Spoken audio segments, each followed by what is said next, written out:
Evangelist Asamoah, Ghana gospel musician, ascended a strong warning Ediama Archbishop Agyin Asare.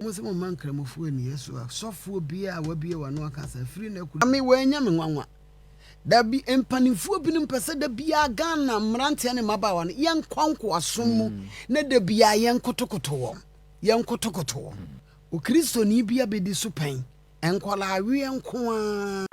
Let's talk GH rumors. And any first time I'll pop into my video, make sure to subscribe. I'm a menu click on notification bell on the any update be about sabit me aka na share. I'm a for na wa like it. Don't forget say any comment be a won super comment section ho. Your Facebook as Let's Talk GH rumors and so any what TikTok as Let's Talk GH. Make sure say follow these pages at their mommy. Your mama Asamoah Evangelist. Yeah, ni say gospel musician papa ene enwumu die obobie to akoma someone will say yes nyame enwumu nie for say sitting president His Excellency Nana Addo Dankwa Akufo-Addo eba be president nya o through the support e de ma MPP a oni omo na ekoba otonyum ema His Excellency asisi a we through the support de ma Dr. Mahmoud Bawumia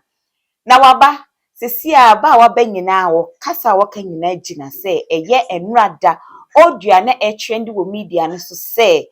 Archbishop Agyin Asare ena eka say ema obia ento aba emfa ma Dr. Mahmoud Bawumia because oye Muslim sa asem we de ene nkofo backlash papa yi pa na ye maame dan na Asamoah so aba ene message de odi bi asende Archbishop Agyin Asare omunim se ma Dr. Mahmoud Bawumia ba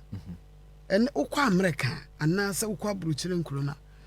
enye sanyamsom nye onye se okwa asore nye wo ba obi ni time ko tena so dem 3 hours atwen komhye ansan wo yeyie enye se nkomhye nso nye ba wo kobbo modin de nsa ye adwumadene bomodin de nsa ye adwumadene sade be ya afofrompo na me wanya me nwanwa dabi empanimfuo binom pese da bia Ghana mrante ne mabawa no yen kwanko asommu na da bia yen kotokoto wo by Dr. Mahmoud Bawumia yesu ekremoni nya na dwen se obi be kotokoto no opese obi anye dai enti na wokwa abrochira yesi abrochira fuotire mo den omono abrochira yen chesika broni nchesika o cheche chobi edu bronya wa package bibi unim sa de pa bi na wom chobi ni chocolate because ube dru kro no mu a ya create nyuma sa de ba ya obenya adwuma ye brene fa won sa ye adwuma nti obi nkobega obi na obi akotran so de mo am ye hira ayi so bodo ni nkuto ni adwenwo ye pentikosu yakokọ ni ayi niema bi ahunu nipa dabi asofo binim nim sɛ senkora ne yiri won ho kosuku a bedru brebi sankom hye tro ne niam nyina ebegu Yesu din ne de wo ho Jesus Yesu din no de odi Yesu ho adanse no ono anso na eka kire yen sɛ enam ne so ene wo bo what they say Ishmael moja kro entimedia me mefa fidie so aka kire aba tanfo no mumma mo awo manyame adom mumrante ne mabawa mumma no suku nti wo nyina agu mu nkyɛn mebinum aye amroba obi wo ha wonya dwuma ye a wonyɛ saade no adwuma a woni nti na me papa no masofofo nso yem preaching no kuredie ene tene ne nkyere nyame ma because amamuo enye religious amamu nya religious obi ye sofo agi nyankopon Yesu din na di enso hye nkomtro ekum nipa ye ni ha na sofofuo binom obeti yesi sofo bi awrepu obi asofofuo binom etimi ne akonfo nyina kwaye one wo obi ka ho enyeje ho wo ye sofo ka de wonsu hunu ye pese nyame bo Saturday aba no obi adi religious atonchen said our kind na Dr. Mahmoud onye nyame ba ankasa anim die ni nyansa no onyame mfa nom no sama working just a minute ano authority ame papa na Addo Dankwa nyina na ni nyina akatom onyame de just a minute awurade wonye nipa mu nyi mu meti hey mama me ho kwan se mema na fa me mu aka na sempa yi Jesus. on the mama me ho kwan nko ani hia me se menim ngoma se menim ngoma ti media de meka kire aba tanfo ne se sofuo binum abiebie school asofuo binum abiebie school a wo ye hia ni wona sori enso ko sire sika na ade oba ko school wo baabi kasa senka ni school na wabie no oma oba ne ba ne free because ono anim se wo ni sika ti media mesre memene da ba na ye koto no o kristo ni bia bedi so pen enkola awie nko a ena no de wi nkola maba we ya obema odwuma kora age so no dansa obema na ye kristo fo omam me se me ya aba father this year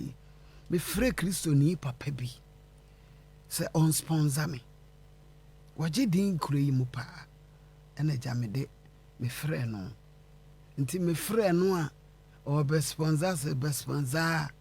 me se wo mama 10,000 am se mate eno da me da aka na 10 na wo de mame no mimi enko village enko no nti anopa o woni fi a wati mo no head that to age dan age apartment no so de bo hyawo 10,000 peno mimi enko village na ni ti na yese ka mefa nipa trotro ma ka obehu ani edigina kwa medigina ne kwa na adan a me sa na nyame aye me adan a me so se ya manum ti so de obi atim banum bi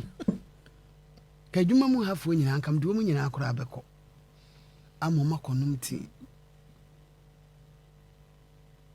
enipa mpa de pa na nye ye bere sonko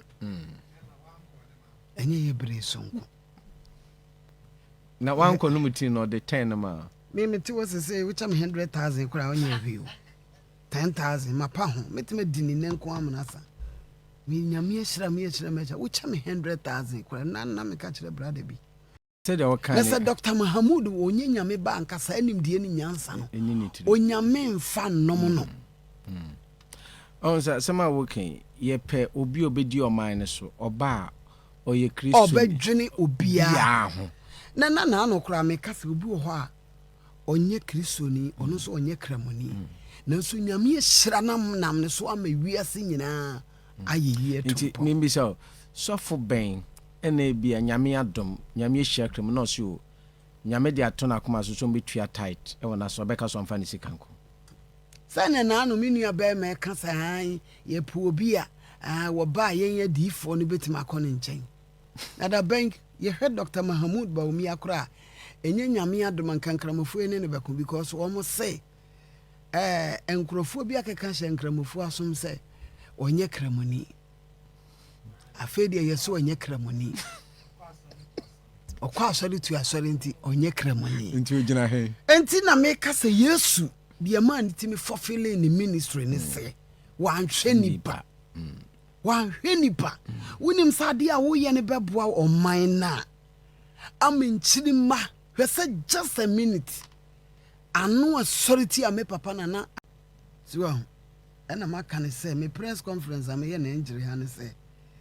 zamo se mo man kramofu ani Yesu a sofo bia a wabie wano aka sa free na kulu ni koko eni awache enwe na ntwinam ndi tuo safi it is possible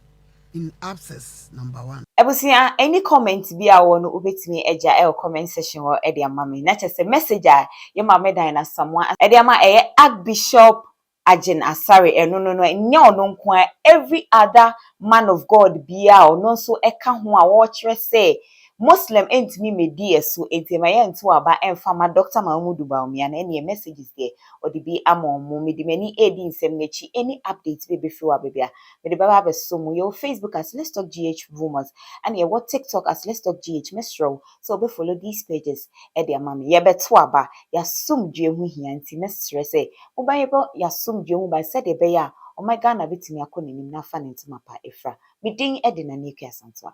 makram yo pato nyampa me menda ye beto aba enyina ye pasunwie ɔbɛba ma yɛ nyinaa yɛ ho atɔ yɛ. Yɛ mmom sɛ